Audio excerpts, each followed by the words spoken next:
The most widely published book in human history reveals that we are created in the image of God. Throughout our human journey, each encounter is an opportunity to see the shared humanity in ourselves and others. Regardless of one's views on religion, each experience and each story weaves us together towards a common path of transformation, a process of growth and understanding, a recognition that, at our core, we share a common destiny. What does the search for truth really mean in our lives? How can we find a sense of unity in a world so diverse and divided? As we reflect on these questions, we start to uncover a fundamental connection that binds us all beyond our differences. Welcome to Created in the Image of God, Building Vibrant Communities, with our host, Wade Franson. Tonight's episode is the Salt and Light Express.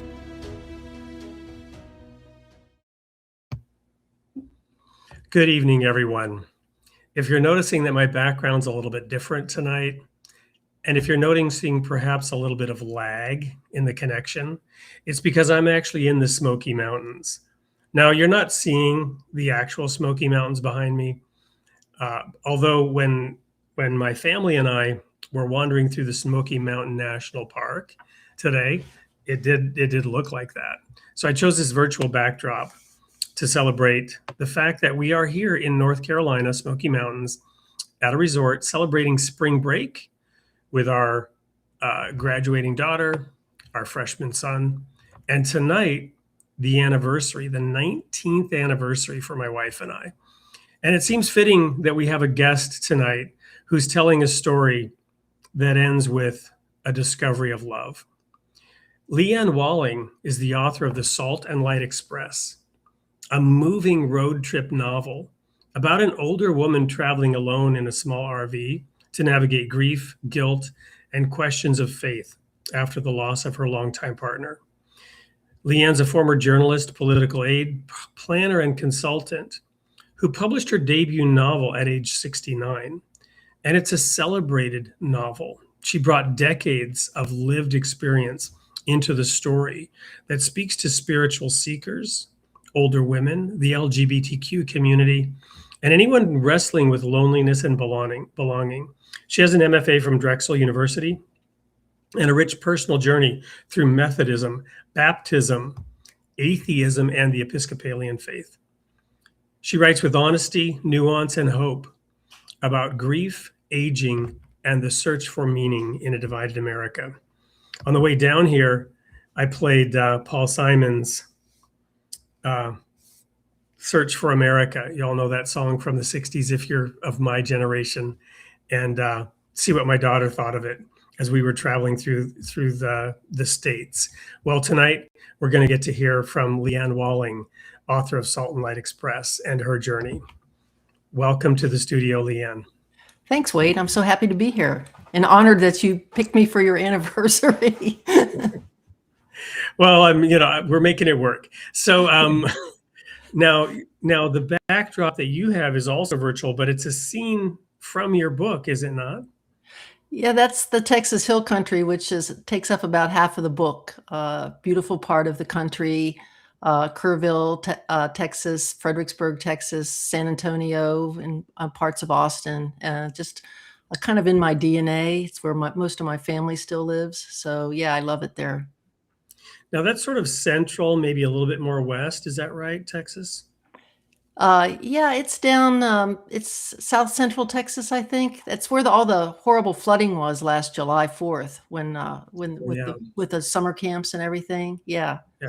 My cousins had to be evacuated during that. Wow. Well, as we always do on the Created in the Image of God show, we want to know about your personal backstory, your creation story, the circumstances during which, some of those lived experiences that were talked about in your book came about. So tell us a little bit about, your parents, where you grew up, and that journey, that arc that led to the writing of this novel. Thanks. Well, as you mentioned, I'm 69, so it's quite the arc. But anyway, I'll try to tell you an abbreviated version of it. I was born in Pittsburgh, and my mother and father, my mother was from Texas, like I said, Fredericksburg and Kerrville, Texas, and she met my dad at Randolph Air Force Base. He was in the Air Force, a navigator in World War II. So I go back a ways. But anyway, they moved to Pittsburgh because he got a job there. And I grew up, I started life out as a Methodist. I went to South Avenue Methodist Church in Wilkinsburg. It's a suburb. It's still there, the church. And it was kind of a blur. All I remember is singing in the choir, and we'd sing the Palms on Palm Sunday and the Hallelujah Chorus on Easter Sunday. And that's about all I remember. And then my parents separated, and my dad moved to Laurel, Maryland, which is near DC. And my mother followed him there. And of course, dragged me with her. And while I was there, it was kind of a tumultuous time.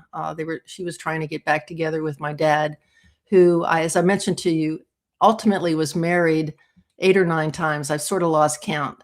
But my mother was number 4 and lasted the longest. That's her claim to fame. But anyway, so in Maryland, I went with a friend to a revival at a Baptist church. And, it's the standard altar call, just as I am. And I was, attracted to kind of that.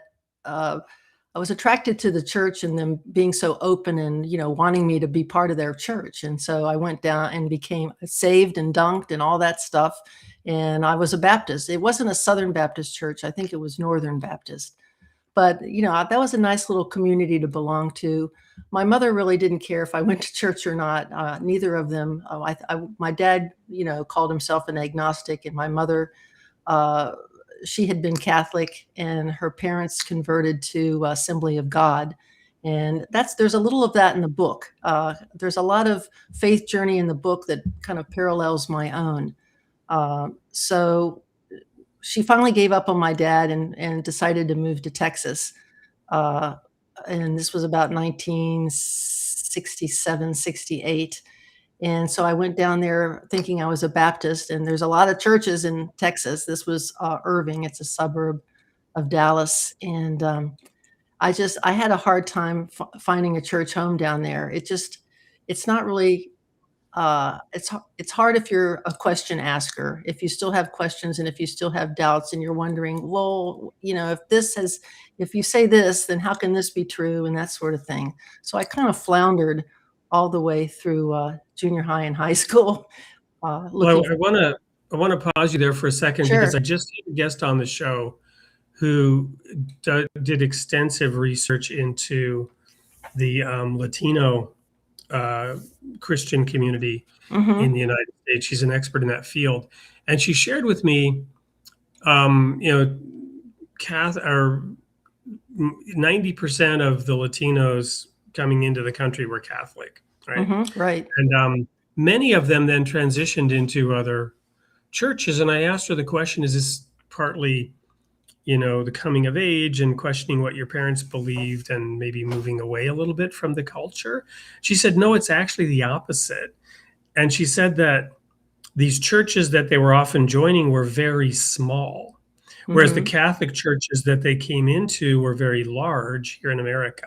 And they couldn't find their footing, and they were sort of lost and, would either have to be assimilated, right? You follow me? But then they could join these very small churches of maybe, 20 people, many of them related, 20 to 30 people. And there was a tight Latino community. So I'm just curious, your experience of moving from having had some exposure to the Catholic Church and then, or the Methodist Church rather, maybe with your mother being a Catholic background, and then into even a Northern Baptist church. Was there some of that? Was that community, that small community, part of the draw? Yeah, the church in Laurel was pretty small and kind of chummy. And I was friends with the pastor's daughter and that kind of thing. And the Sunday school teacher, would always have us over for barbecue. And, it just felt like it kind of felt like a close-knit place. And then every place I tried to go in Texas was, a converted gymnasium and metal chairs and just not feeling very churchy, and just not feeling very warm and friendly. That was part of it. So, I kept going into my freshman year of college at the University of Texas. And then I finally just walked away. I'm like, nobody's looking over my shoulder. I don't really need to do this anymore. I'm not feeling it. And basically for 30 years, I didn't darken the door of a church. I wouldn't say I was an atheist. I probably never would go that far and say that, but I didn't believe in much of anything. And what finally happened was I went to work for the governor of Delaware, Ruth Ann Minter. She was the first female governor of Delaware, and she had her inaugural service in an Episcopal Church in Dover, the capital. And I sort of went there kicking and screaming and plunked myself in the back row and just wasn't in the mood. It was freezing cold outside. And I don't know, it started to speak to me. I was about to, getting close to 50. And I'm like, I should believe in something. This is ridiculous. And there was a big stained glass depiction behind the altar of John the Baptist and Jesus. And I'm just looking at it. I'm thinking, all these people, a billion people believe this stuff. Some of it, there's got to be a kernel of it or something I can latch onto and, believe. I didn't want to just be a nothing anymore. I wanted to believe in something. So, and it just so happened that the rector of the church just hit all the right buttons during that sermon. And I had kind of forgotten what Jesus was all about, frankly, after being in politics and people like using religion as a weapon and Christianity as a weapon, which is still happening and even worse. She boiled down the basic teachings of Jesus. And I got involved again, like really involved, like senior warden and on the vestry and all that kind of thing. But our intro to the show about unity and diversity, search for meaning, and so on. We were talking about a number of things. You go on a road trip, right? And your kids are in the back seat most of the time on their phones. But then you say, okay, we're going to have a phone-free hour, right? And we're going to talk, or we're going to listen to something. And we were talking about unity and how important unity is. And we were talking about the difference between spiritual unity and political unity. And here you were, working in the political world, and yet you found faith going to a church. Unpack that a little bit for us. Let it breathe a little bit. What was it? Did you see any distinction there between, the striving for political unity versus a spiritual unity? Because you mentioned, and even if religion isn't being weaponized, it's being co-opted. Yeah. Well, I'll be honest with you. I mean, people talk about conversion and they think of the, aha moment of the altar call or in, just as I am. But I feel like I had more of a real gut conversion, and psychic and spiritual conversion, because I was older. And so I could, read up on everything and read some thinkers and talk to people, talk to the pastor. She's still a good friend of mine. And, they talk about, metanoia, which is the Greek word for conversion. And I really think I experienced it because it was hard to go back. It was hard to go back to politics and do the things that I did in politics. I went and informed my boss, not the governor, but the chief of staff. I said, I can't lie anymore. I can't do it. It's not that we told bald-faced lies, but we tell little white lies and things like that. And I couldn't make myself do it. I just really had a change of heart, probably down to the core. And I think it stayed with me. But yeah, it was to me a really serious change of heart and soul. Wow. So it is amazing. And there was a comment about the backgrounds being fitting and your story, and we're on this road trip. But so one of the lectures we were listening to on the way did talk about this sort of unity at the societal level, the importance of unity. But at the personal level, what God wants is our heart. And he wants our heart to be pure, a pure place for the Spirit to dwell, right? And you mentioned, letting your boss know, I can't, let's just say bend the truth or misrepresent. That's a better word. Right. I can't keep cooking the narrative, right? To spinning the narrative, right? And I know that when I resigned from the full-time ministry, it was to separate my faith from my paycheck, Mhm. because like I can't stand up and honestly teach the thing you're telling me I have to teach because I don't believe it's fully accurate. Yeah, that's kind of what happened. And it was kind Wow. of the beginning of the end for me in politics, actually. I kind of So what was that yeah, like? What was that like? I mean, because I'm sure that was like a pinnacle in a way of yeah. achievement and where you were at, and there's probably many things that you just loved about being able to function at that level and in those circles. Well, that's I mean, part of the conversion, I believe, was that stuff became not as important to me anymore. The great parking spot at the University of Delaware football game, and the Audi TT convertible, and just having people. It was important to me that people return my calls and stuff like that. All of a sudden, it was pretty. It wasn't important to me anymore, and because I was just headed in a different direction. And so it became really difficult. I didn't last in the office much longer. I parachuted out into an agency, and I became a planner, like chief of planning for the Department of Natural Resources, because planning and sustainability and, helping protect the environment was something I could latch on to, as a creation thing. So yeah, Wonderful. so I parachuted out, and people have said, "Can you help run my campaign?" Nope, I'm not interested. I'm out. So And what year was that? And then how long were you in the planning field? I think let's see, her second inauguration, or her second term started. That was 2005, Okay. and I lasted till about 2007, and then I left and went to an agency, and then I finally retired in 2013. When I turned 57. I retired. I had 20 years in with the Yeah. state, so uh, What was that like, that moment of retirement? Because I know then, we're weird. going to get to the point of writing this novel and the Yeah. circumstances. But first came retirement then. What was that like? It was an adjustment because you never. Now I don't really know what day it is or don't care. But the first, few months and years, I didn't really quite know what to do with myself. I felt like I still had to do work-like things, and now that's not a problem. I still do work-like things, but I don't feel compelled to, make a living. I started a couple of businesses. One was a graphic design and website business where I did websites for churches and nonprofits. And then the other one was the planning consulting, where I did some work for towns in Delaware and the University of Delaware. That was fun. Yeah.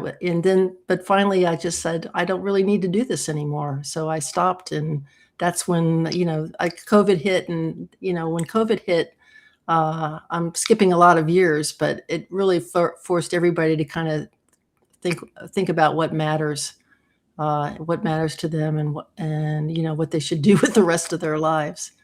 And we'll get to your book, in a moment, but there's a road trip RV aspect.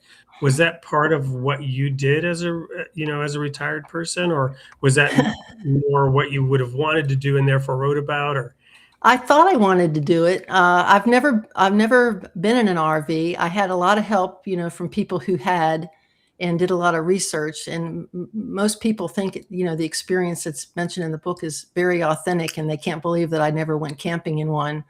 But no, we did do some traveling, and a lot of reading, and I play keyboards for my church in Rehoboth Beach. And so I just finally learned to adjust and not feel like I had to be doing something, 40 hours a week. But it took a so, while. so how did COVID impact you personally, and when did the idea come to begin writing this novel? Yeah. Well, COVID, I was, a full bore Episcopalian up through when the COVID epidemic hit, and a pandemic hit. And then, I don't know about where you were, Wade, but in Delaware, things were really shut down. Super shut down. No church, no nothing, no Planet Fitness or anything for probably a good year. And, Sue and I would stay home and watch the National Cathedral on TV And on Sunday mornings, it was totally empty with just the clergy and a few singers or instrumentalists or whatever for a year. We watched all their Christmas services and by the time 2021 rolled around and into 2021, I didn't feel like I really wanted to go back there. I felt like I'd moved on. So I was really interested in being a musician. So I auditioned at it's probably one of the largest Methodist churches in Delaware.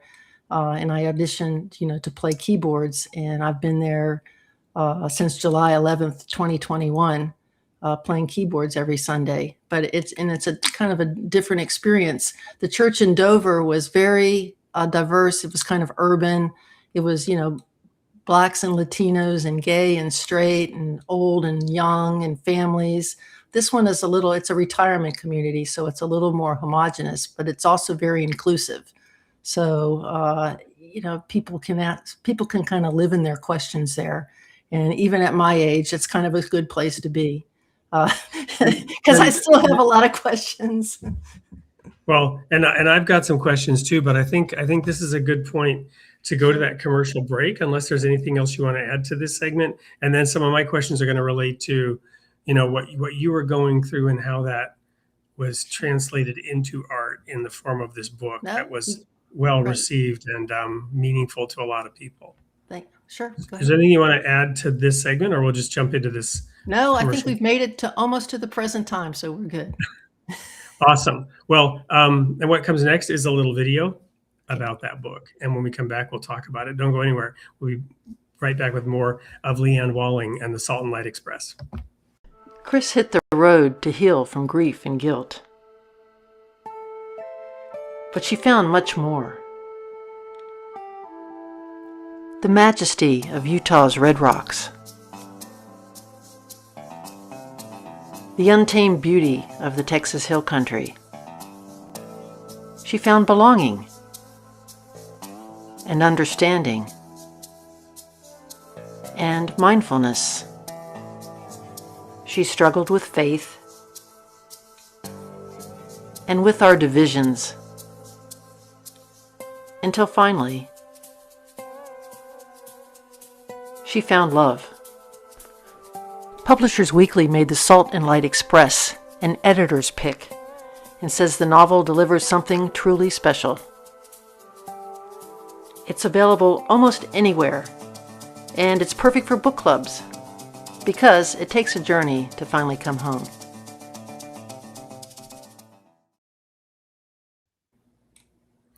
Now, did I see a little blurb about something composed by you? Were you involved in the music for that as well, or did I? Oh yeah, I did. I composed the music for that. Not that I'm a big composer or anything, but I just felt like I wasn't going to use some kind of stock audio or anything for my own book. So I made a little tune. It's called Among the Hoodoos. I love it. Yeah. So what period of time does this cover? And you mentioned an authenticity about the RV experience, but is there also, we had COVID, right? Which was, as you mentioned, everything shut down for a whole year. Does that come into play at all, or is it outside of the COVID world, this story? Well, yeah, it's mentioned, at the Drexel MFA program, people said nobody wants to read a book about where you're in COVID. No, it's too soon. It was too soon at the time. So, this takes place in 2022. It's really over a 4-month period in 2022. So, but there's, she was shut down. I mean, she does remember being shut down during COVID with her partner, Sally. And, and what they kind of had to go through, sometimes when other people wouldn't take it seriously, and they did. And they were kind of stuck at home waiting for the vaccine. There was a little bit of that, but not too much, because I have a hard time even still thinking about it. And I'm praying that it never happens again, because it was a pretty traumatic period for most of us, I think. Yeah. Well, and I think it was traumatic for everybody in different ways, wherever you fell on the spectrum of experience, right? And people know from the name Franson, many people that this is a Swedish name, and I think many people know that Sweden was an outlier nation that took a completely different approach to Right. COVID and did not go the route of shutting down and locking down at all. And in the United States, my father was in Texas, and I remember him sharing that he would turn his hearing aid off and go into stores without masks, and somebody tried to talk to him, he would just ignore them. And he was he was of the age, of being at risk, right? The risk profiles and all that. Mm-hmm. But you had these different viewpoints, and what was happening in the nation, I think, was traumatic for everybody in different ways. Mm-hmm. And so it's interesting that your novel was written right coming out of that. And I think, Mm-hmm. is that part of sort of the welcoming of it? Because everyone is, if we're thinking, we are still to a degree trying to process it, what happened and why, and what people did or didn't do and why, and what should or shouldn't have been done, because you had these different reactions in different parts of the country. We lived in and I was part of actually a group of people that had to make some decisions related to a community as to what we would do. And we were in a county that was extremely locked down, Uh-huh. and surrounding areas were less so, right? But in our county, they were doubling down on and locking everything down. And the community that I was with, very much was of that persuasion and locking things down even tighter. Mm-hmm. Whereas surrounding areas less so, and we're opening things up sooner, that kind of thing. Anyway, our state was, Wisconsin was not completely shut down for a year, but parts of it were shut down longer than others. Yeah. I think it would have. Yeah. So the whole nation was emerging from this, and you chose that sort of emerging moment to as a backdrop for the story. I find that interesting. Yeah, when I started writing it, I made it 2021, and I'm like, no, no, people aren't all the way out of it yet by any stretch. So I bumped it, went back and changed all the dates in the book and made sure that it all made sense, and made it 2022, and especially down in Texas. Yeah, it was in the rearview mirror, So, but I, just back to the kind of the shared experience, I think it would have been so much more healing and healthier if people had the same experience. There was the whole cadre of people who, thought it was a hoax, or, didn't get the vaccine, and kind of slowing it down for everybody, slowing down the recovery for everybody else. And I think that was part of the trauma, that we were so divided over our reaction to it. And that's Well, I think book. there's still processing, there's still discovery and research of data. The vaccines that were rolled out Mm-hmm. did not go through the same rigor of standard vaccines, and Right. I think that there's still discussion and debate about what was real and what wasn't. Mm-hmm. So maybe we're getting closer, and I don't want to go down the COVID rabbit hole. Yeah, no. But maybe we're closer to a shared experience. But maybe both sides are going to have to recognize that maybe they weren't entirely right, and that there would have been a better way to handle it, right? Yeah, I would agree with that. And there's more than two sides, I'm sure. I love this quote from Einstein: "Things should be made as simple as they can be, and no simpler." Well, we try to make them simple. We always we seem to want everything black and white and simple, and no nuances for weaklings. So yeah. Well, anyway, so unpack a little bit then. Where did the idea come from? Why did you want to write this novel? And why was it important to you to write this particular story? Yeah, it started out as sort of a personal sort of thing, that where I almost like a fake memoir, and then as I got into it, what was going to happen in the book was she was going to go back and reunite with her family and try to become part of this family that she hadn't been part of for, 30 or 40 years. And everything was going to be hunky dory, and, she'd find her footing and her place. And And it didn't take long to realize that, one, that was really going to be boring, and two, it wasn't realistic at all. Because I put Chris, the protagonist, in these situations where it just couldn't turn out that way. Her family was evangelical, and they didn't approve of the fact that she was a lesbian and had a partner for 35 years. And they didn't think that she could be a Christian, and be a lesbian at the same time. And she even had a cousin who asked her, I can't believe they let you all teach Sunday school. And that actually happened to me. The person who used to cut my hair and no longer does, we were talking about teaching Sunday school, and she goes, "They let y'all teach?" Like, yeah, we taught them about, Bible stories and fed them juice boxes and did crafts. What else do you think we did with these kids? They were in third grade. It was, it was just all we could do to kind of keep their attention for an hour. So, some of the experiences are kind of borderline autobiographical. The theology is definitely me. Trucking off to Texas and kind of the experience of worrying about going to hell, and wanting to go to heaven. That's something that I think a lot of 10-year-olds, 11-year-olds are worried about, heaven and hell, and how to behave to make sure that you don't go to hell. And then you grow out of. A lot of times, a lot of people I grew out of that. I was worried kind of more about how I lived my life on earth, the reign of God or the reign of heaven, or however you want to call it, and how you live your life here. But the Salt and Light Express is the name of her camper. And of course, that comes from the Sermon on the Mount. You are the salt of the world. You are the salt of the world. Oh, salt of the world. Salt of the earth, and I am the light of the world. So much. My Bible quoting days are long past. But yeah, it was you are the salt of the earth, but if the salt loses its saltiness, how can it be made salty again? And then you were the light.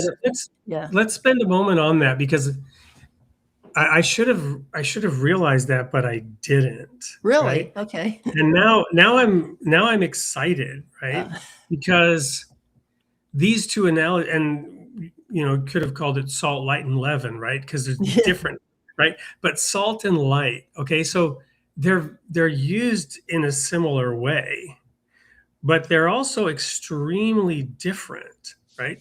They're like two very different characteristics. You're the salt of the earth, and he's not only is Jesus the light, you are the light, right? You are to become like lights, right? And don't hide your light under a bushel. Or a bushel, right? So we're supposed to be like salt, and we're supposed to be like light. How do you sort of process those two different substances or material analogies in your book? You mentioned the theology is yours. Okay, so unpack salt and light for us theologically in your book.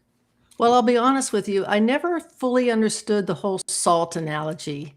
I love the wording. I'm a New Revised Standard Version gal, and I love the wording of this, Sermon on the Mount. But you are the light of the world. A town built on a hill cannot be hidden.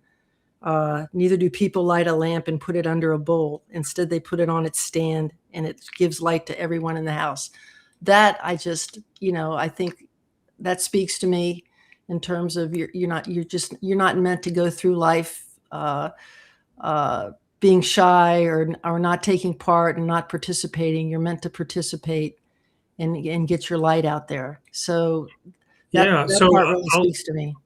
I'll share a tiny bit from my perspective. One is, I often say you are the light of the world, not the loudspeaker. People can close their eyes, but you can't turn your ears off, right?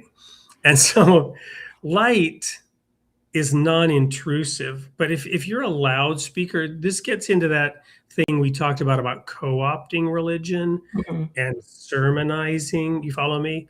And spitting it.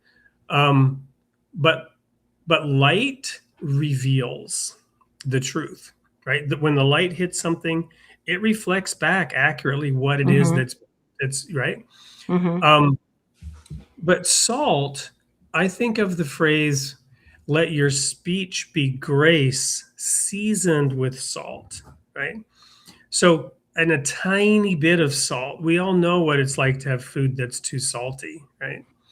I remember when my little sister made pancakes, and it's like a quarter teaspoon, and she put in a quarter cup, and my dad made a secret pancake to pretend they tasted good.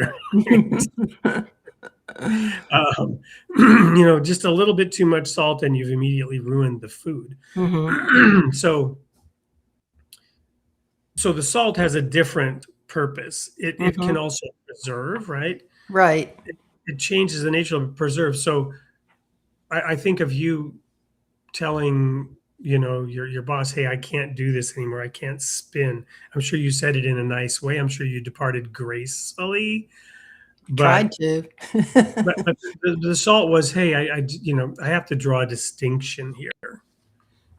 Yeah, I mean, Anyway, I'm sure that there's a big historic context for salt in that time period that yeah. we don't feel, in the same way. But yeah, I was a little salty with him when I said because he kind of ridiculed me a little bit, and so I did have to get salty, and then I went off and shone my light, to the Yeah. rest of the world after that. So uh, there's so many passages in the Sermon of the Mount that it's kind of like a manifesto, of Absolutely. how to live your life, and I read it often because I love the language, and I try to live up to it as much as I can. Well, and Jesus flips the script on so much Mm-hmm. of what was accepted and normal in that world that he came to. Mm-hmm.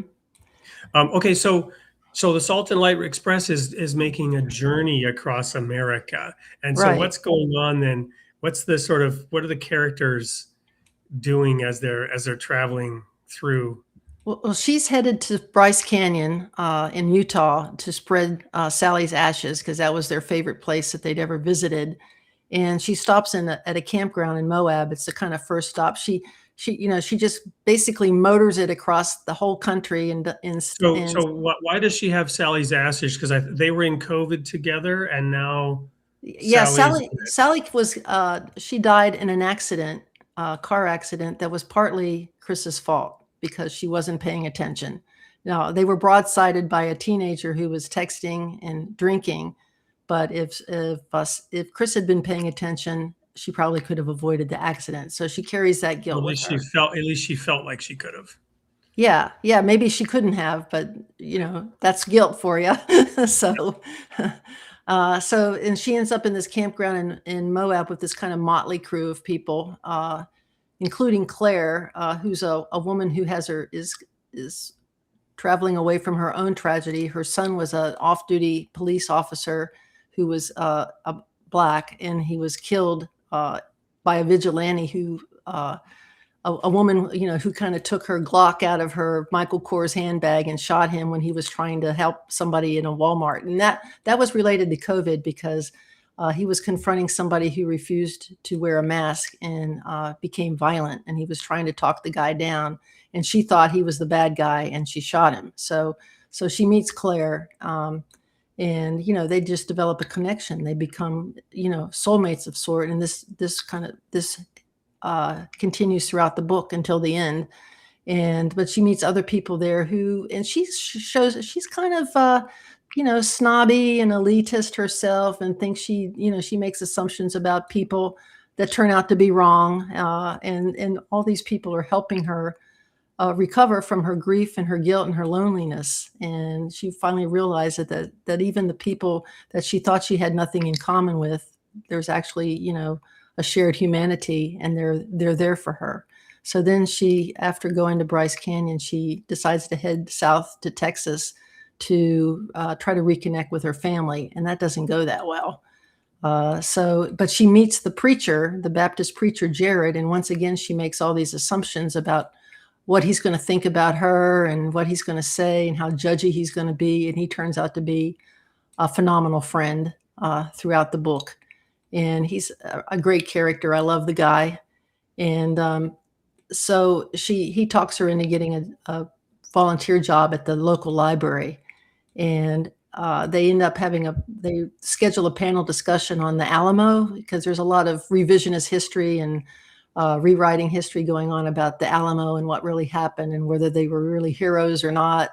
And the library director is a Latina, and it just mushrooms into something, this big culture war thing, and turns violent. So that's the big climax of the book, and I'm probably telling you way too much about the book. But well, no. So yeah. I do want to pause you there, because again, this vignette song, Paul Simon, which is so beautifully done. That's one of my favorite Simon and Garfunkel songs. Yeah. Right. All Gone to Look for America. Just these vignettes, and you have this sort of the backdrop right there. And there's bus. They're talking about the man in the gabardine suit being a spy, and you're getting this sort of Forrest Gump's backstory right behind them in that moment in time in the turbulent but open 60s. And now in your novel, what have we learned? Well, you've got the whole COVID thing, right? Then you've got racism that impacts police officers and others, and ends in violence and death for Black people, way too often. You've got the racial issues there, with Claire also. I'm assuming that's part of, her traveling with Chris. And then you've got the history, and you've woven all this in, and I'm seeing now a rich tapestry of light being shed on the questions that America and Americans are facing today. Yeah. And another one of those questions is, what is it, what do you have to do to be considered a Christian in the United States in the 21st century? Chris's faith is pretty boiled down to, I believe in the teachings of Jesus. Shouldn't that be enough? I don't necessarily believe in every word of the Nicene Creed, or I may not believe in every word of the baptismal covenant or whatever. But let me unpack that for you a little bit as a former minister who has his own journey. So for me, when I resigned from the ministry to separate my faith from my paycheck, it was because I was being told to teach things that I didn't fully believe or accept. Now, we would have been viewed by many as very cultish, and we would have been misunderstood and judged by even our fellow Christians as being legalistic. However, we did not believe in literal hell. And one of the things that I was very aware of was that Christians had been condemning each other to hell for millennia, right? Over the tiniest, pickiest little doctrines. You mentioned the creeds. Killing each other, over it. The form of baptism. Again, I didn't know this, but this woman that I interviewed from the Latino community had the blessing of the Catholic Church to even become, in that sense, a member of some of the churches that she was studying and join them and worship with them. But she was told, you may not be rebaptized. You must not be rebaptized by them. And, she explained why, and I get it, right? But now let's talk about Jesus and his teachings, especially in the book of Matthew for a moment. One of the pivotal verses in Matthew is Matthew 7, verse 1. Judge not, lest ye be judged. Whatever standard of judgment you use, that's how you will be judged. This, to me, is perhaps the single most revolutionary statement of Jesus. And virtually ignored. Right. So the entire Gospel of Matthew really focuses on judgment. And then when you get down to Matthew 25, when the Son of Man comes in his glory, he will separate the sheep from the goats. And then you look at, and he says he will separate the nations. So, and I always took that personally, and certainly it does apply at the individual level. But now we have this societal view of unity. What is the societal standard? And if you look at the sheep and the goats, They're incredibly similar, right down to the fact that they both ask the question of Jesus, when did we see you? The sheep and the goats both didn't recognize Jesus coming in his glory. Mhm. And this comes after the 10 virgins, all of whom were asleep, right? All 10 of them were asleep before. So this is fascinating because the Jews, of course, were all concerned about who's in and who's out. And this is where, in that time, and this is where Christians condemning each other to hell have carried on in exactly that tradition of drawing a circle of exclusion. Mhm. And the standard that is revealed in Matthew 25 is the same standard that essentially is in the Universal Declaration of Human Rights that was agreed to at the United Nations level in 1948. So if we want to look for a literal interpretation of Matthew 25 of the sheep and the goats, it's the Universal Declaration of Human Rights at the United Nations level. That's the standard the earth has chosen by which it should be judged. And it's a pretty decent standard by which to be judged. Mhm. It's just apparently very, very hard for people to adhere to. Yeah. Yeah. People say, well, I've read the whole Bible, twice, old and new. And I'm like, well, just read don't read the whole thing, read the Beatitudes, for starters, and tell me where you are in all those pronouncements about blessed are the peacemakers and blessed are the meek and blessed are the righteous. And I can't remember them all, but that's kind of the starting point for me. The meek shall inherit the earth, right? Right. Yeah, it's the starting point.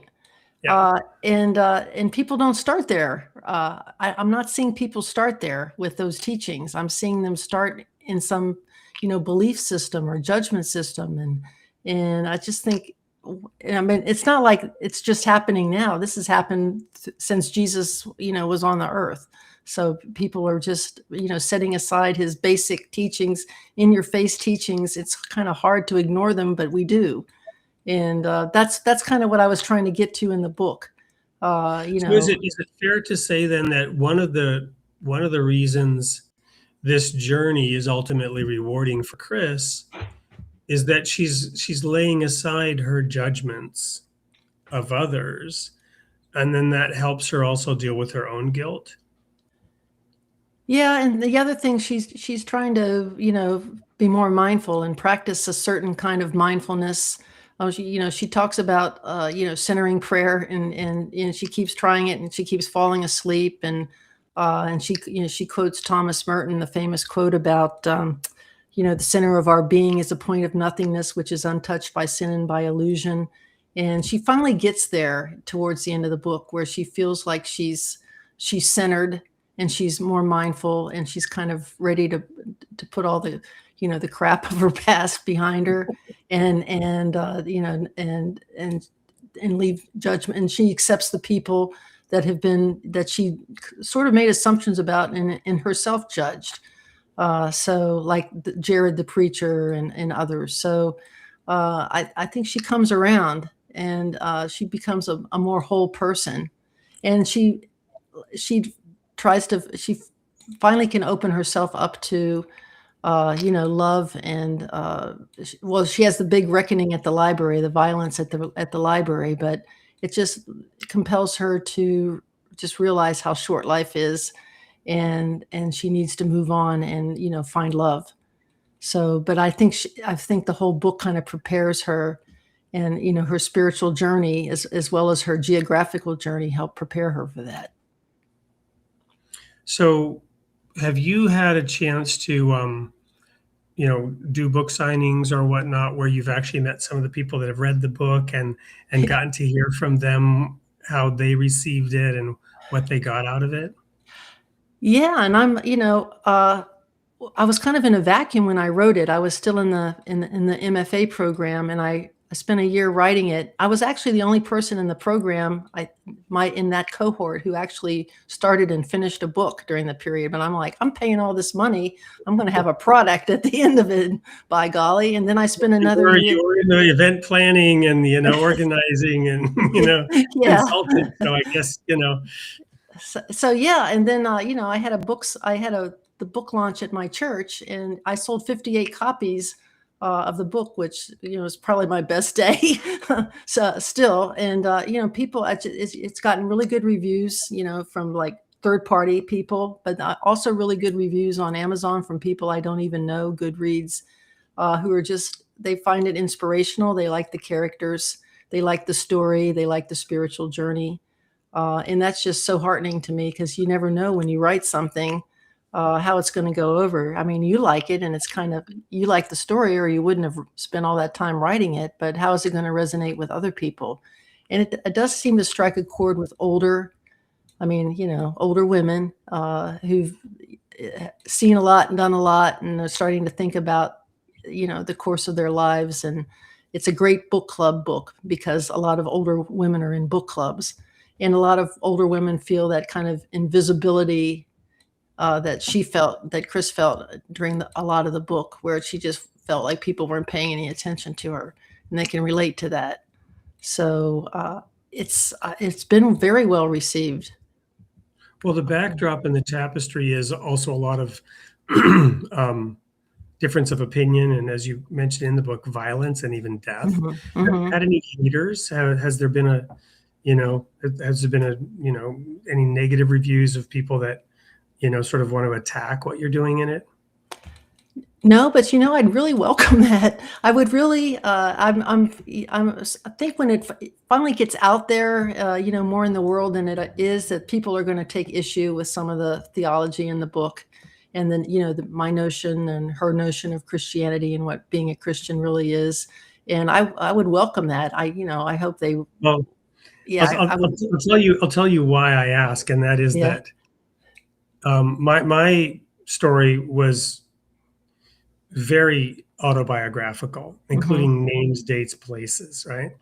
So I also, as you know, I have a challenging background, and I wrote about it. And I actually had this one person who was kind of a stalker, right? Who tried to discredit me and wrote an incredibly negative review. And then there was somebody else who just didn't like the way I portrayed certain people or whatever. And I met a woman on the plane, going somewhere, and I gave her a copy of my book. She's sitting next to her, and I happened to have a copy. I gave her. And she came in and wrote a review on Amazon defending me. And it was very heartwarming that here this person who didn't know me at least took the book at face value, you know what I'm saying, and accepted that what I was representing was a true representation. And so, to your point, that's kind of why I asked if you had, people who did that. But it was very heartwarming to see this sort of stranger who read the book coming in and writing a review and said, "I think you've got it all wrong. This is really what's going on in this story." Yeah, I think if the book actually starts circulating in Texas more, I gave a copy to the library in Kerrville, which is basically the town where all the Texas stuff takes place. And I see that it gets checked out a lot, but I have, I'm expecting to for it maybe not to go over so well down there. I could be wrong. I mean, I just really wanted to stimulate a discussion about, 21st century Christianity and what it means and what it looks like and what it maybe should look like. And I kind of wanted to write something inspirational and thoughtful and get people to think about, sometimes they just shut down and they don't even think anymore about what they believe and what they might want to question. So that's my goal. I'm certainly not encouraging anyone watching the show to now go in and post a negative review. And I would hope that wouldn't happen. But perhaps there will be some diverse people, introduced to it through this show. I think there's a diverse audience out there, and I, frequently get people on different sides of whatever issue is being discussed. So I'd love to hear from both sides or all sides. Well, yeah. wrapping up this segment, we're going to go to another quick commercial break. What else would you like to say about the book before we go into the next segment and talk about what's next for you, and then review some of the audience comments? Yeah, I think it's important that the scenery and the locations are almost like a character in the book. I've been to Utah 6 times. We went on a trip where we drove around and went to every national park. And there's just something that's a character in the book because it's so awe-inspiring. And both she and Claire kind of lose themselves. They realize they're just blips on the screen, and their problems are blips on the screen as well, in just the majesty and awe of these places that they are. So I think if you like the West, if you like Utah, and you like she's also in Santa Fe for a bit, that you might also like the book because of the locations. Yeah, you have the vast openness, you have the raw nature of nature in those areas, and just the solitude and connecting with. I refer to the creation as the laboratory, right? We have the curriculum, which is the divine word, the revelation. You mentioned the Sermon on the Mount, that's the curriculum. And then we have to go out into the laboratory, which is the world, and try to do something with that curriculum, right? Yeah. So, all right, we're going to go to a quick commercial break, and when we come back, we'll talk a little bit about what's next, and then look at some of the audience comments. Don't go anywhere. We'll be right back with more of Leanne Walling, author of The Salt and Light Express. In a world where religions often talk past each other, what if we just sat down and listened? Facets of One is a simple devotional, bringing together scripture from the world's faiths, centered on one truth: God is one. From the Bible to the Quran, from Krishna to Christ, each voice speaks in turn, without argument, without division. You don't have to agree on everything. Just be willing to pray, to listen, and to come together. If you're longing for something deeper than noise and division, this is a different kind of conversation.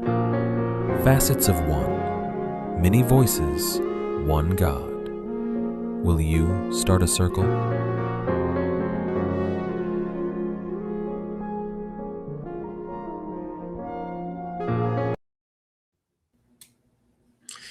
So that little book is actually just a collection of 9 devotions. The publication date, I think, has been set for April 21st. I don't think we put anything in the description. So let me, because there was supposed to be a QR code at the end of that video, and I don't think that was updated. So for the sponsor of that ad, write to info@soupllc.com to learn more about Facets of One and get a copy. I think it's going to be something interesting in terms of building those vibrant communities. Anyway, we're back with Leanne Walling, author of Salt and Light Express, and we've just sort of covered the journey in that RV of Chris and Claire and the folks they meet along the way, and the issues that are the backdrop of all of our lives that Chris deals with coming through her own experience. So, Leanne, what is next for you, having completed this novel, having gotten great reviews? Obviously, you want a whole lot more people to read the book, but what else is on the horizon for you? I just finished my first draft of my second novel, which is called The Next Right Thing. I think I'm sticking with that title. And it's about a group of friends who haven't seen each other for 40 years, who are beckoned back to the deathbed of their favorite teacher who's dying, and all the baggage that they bring back. It's also set in Texas, and they help him solve a mystery that's been tormenting him for 40 years. And there's also kind of an existential relationship crisis going on at the same time. So I think it's a little bit more layered than the first book. I guess you learn things from the first one. And I'm working right now with a revision coach who's helping me figure out, now that I've written the first draft, what do I need to do to it to punch it up and make it even better. But I'm pretty happy with it. It leans more into the LGBTQ relationship than the first one did. The first one sort of touched on it, but it was more focused. The Salt and Light Express is more focused on kind of the depth of relationship and friendship between two older women, when this is more of a relationship story and kind of the baggage that happened in college and is still sticking with them 40 years later. Wow. Sounds fascinating. Do you have a preliminary publication date, or at least a No, target? I hope to finish the revisions this month and then send it out to some people to read, some friends to read it. So probably early next year, I would say. Okay. Wow. It's a lot faster than the traditional route. It's an independent, I publish independently, which means I used a consultant to help me design the cover and the inside and kind of help me with all of the, the stuff like the ISBN numbers and that kind of thing. But the Shifting Sands Media is my own imprint that the book was published under. So, but you can get it anywhere. You can find it anywhere. Yeah, it sounds, I love the premise. Mm-hmm. It sounds very intriguing, and can't wait to learn more about it. Yeah. So, obviously, the Salt and Light Express can be obtained anywhere as well. I mean, you could walk into any Barnes and Nobles and they can order it for you if they don't have it on the shelf, and get it off of Amazon.com, Barnes and Nobles, any of the online booksellers probably around the world. So folks, go check that out and make sure that you pick that up, and then familiarize yourself with Leanne Walling's work in anticipation of the next one that's coming out. Let's move to look at a couple of these audience comments. We've got just a few minutes late. Well, we're probably already at time, but this has been so wonderful. We're going to go just a little bit over time, and I hope that our 19th anniversary won't be the last one as a result. I feel so guilty about that. No, I'm not. I'm just having fun here. My wife is probably glad to have a little break from all day with me anyway. So, well, first of all, thank you to those who are saying happy anniversary to me. Appreciate that. And those coming in, we've got people coming in from some other nations as well. Here's just a comment early on about your journey. Amazing how kids will find God even when their parents want nothing to do with it. So we didn't really dive into that at all. Did your mother and father, well, they may not have even really experienced your sort of full reconversion. No. How did that, tell us just a little bit about how that relationship unfolded over time, and did that end well? I know you had, very difficult circumstances with your parents' divorce, your mom wanting to get back together. That obviously didn't happen. Did you get some resolution on those things? On my parents, or? Yeah, your relationship with your parents through those sort of fragmented experiences. Yeah, I mean, I think, just trying to be a good church. I mean, back then it was just trying to do right behavior, good behavior. And I was still concerned about heaven and hell. And so I was, tried to be more understanding with my mother and what she was going through. So I think it helped her in that regard. It's not like I came home and tried to, drag her to church or save her soul. She was struggling. She was a single mom at a time when this was the early 70s, even late 60s. So it was a tough time to be a single mom. And I think it helped a little bit that I, tried to see her side of things and tried not to be judgy. But she didn't really care if I went to church or not. So yeah.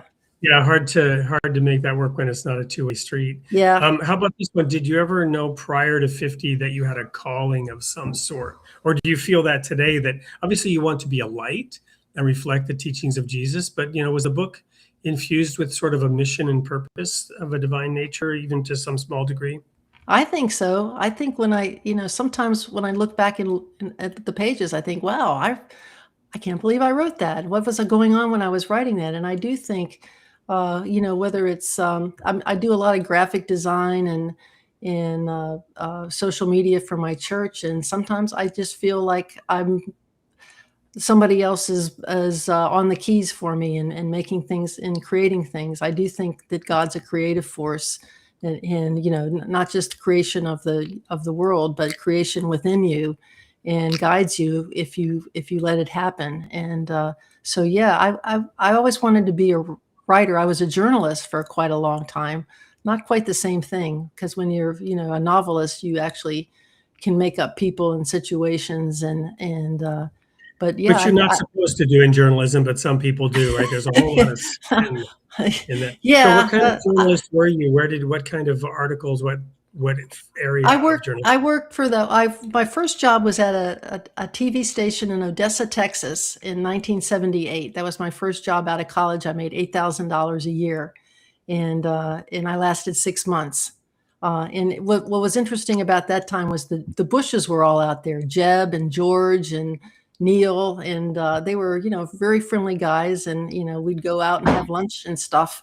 And so, that was kind of a fun time. And then I decided to become a newspaper reporter. So I worked for some dailies around Dallas, and then I headed east to work for the Delaware State News in Dover, Delaware. I worked there for 10 years.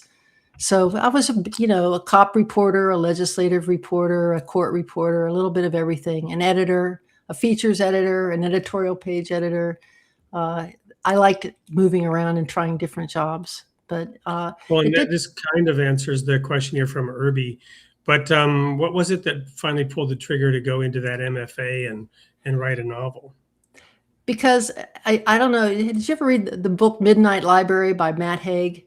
It's a book about regrets. It's one of my favorite books of all time. And I started thinking when I read it about, do I have any regrets? And really the only regret I could come up with was that I'd never written a novel, that I thought I had one in me, at least one. And, and here I am retired, and I have some free time, and I'm able to go to school and spend the money on tuition. So that's what prompted me to go, to just give it a go. I guess it was a calling of some kind, where I felt like that would complete me, in my life journey if I wrote a book.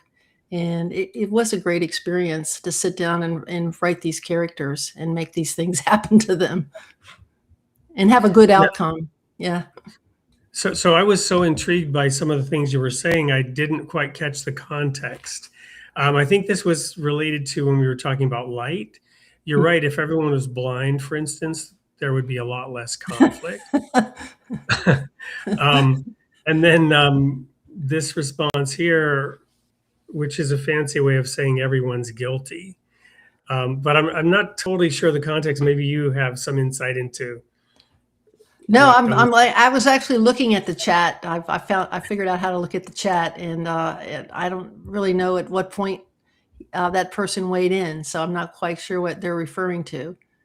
Maybe it's this is actually something I wanted to get into, and maybe this is a good place to end this on, is that what I loved about your story is you mentioned that Chris was making judgments along the way, right?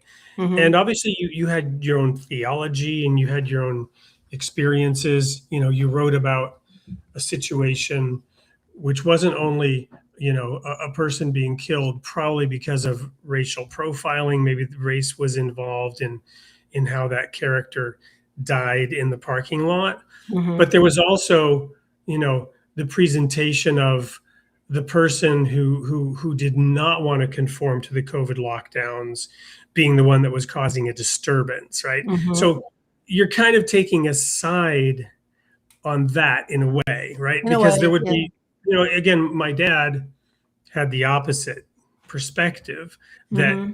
these things were being imposed on everybody else and they didn't have the freedom, right? So anyway, and I'm not trying to get into that, but what I am getting into is that what I loved about your story is that, and this is also why I didn't, my older sister, I'm not sure exactly why she didn't sell our story, but various news media outlets wanted to buy our story, from her, from me, but we didn't want the story to be told in which somebody else is choosing who the hero is or who the victim is. Mm-hmm.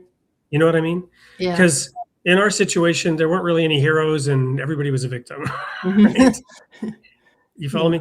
Yeah. And I got a little bit of that sense that Chris is kind of discovering that along her way. Surely there are opinions, there are judgments, but part of the journey was recognizing that we often make false judgments.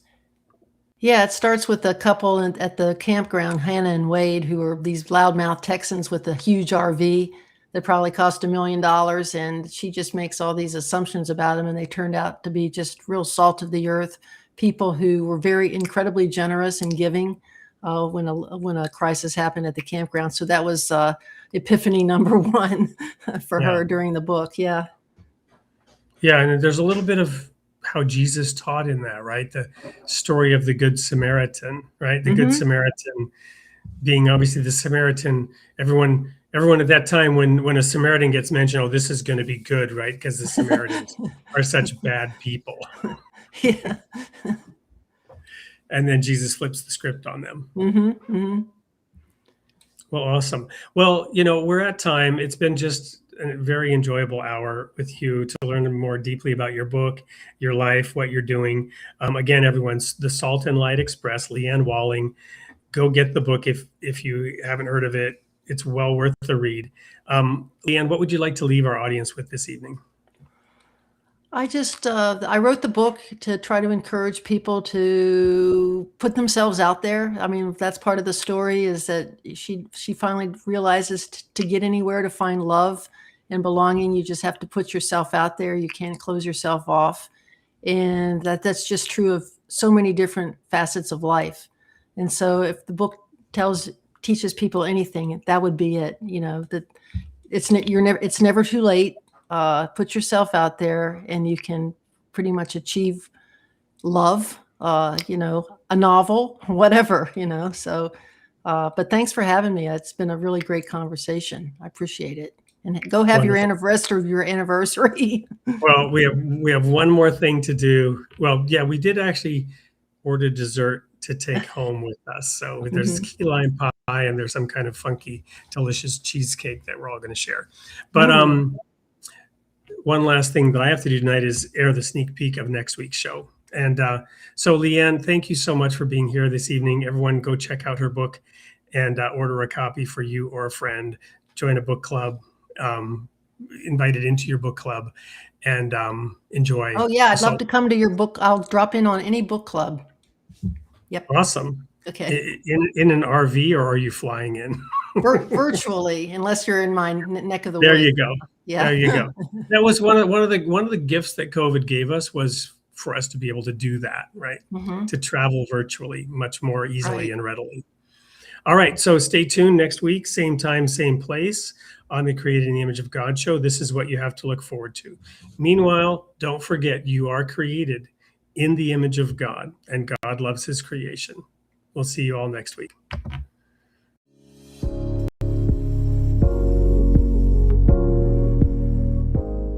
Welcome to the studio, Jen Rosner. Thank you. It's an honor to be here. So what was it like growing up, Jen, in a Jewish household? Yeah, great place to start. So my parents are both Jewish. All of my grandparents are Jewish. My parents were both raised in the Jewish community in Los Angeles. My dad was raised in the conservative Jewish movement, if that means something to listeners. My mom was raised in the Reform Jewish movement. They got married in their early 20s and they moved to Northern California, to Lake Tahoe, California, which is where I was born and raised. I don't think they were planning to stay. I think it was just, supposed to be a fun little stint. There is a war going on in the area of the world that is featured in the story of Esther. Jen, unpack that for us. Yeah, so recently the Jewish community worldwide celebrated the holiday of Purim, which is remembering and living out the story that is told in the book of Esther. It takes place in ancient Persia, which is modern day Iran. And it tells the story of God's kind of work on behalf of his people, the Jewish people, to save the Jewish people from a tyrant who was very high up in the government named Haman.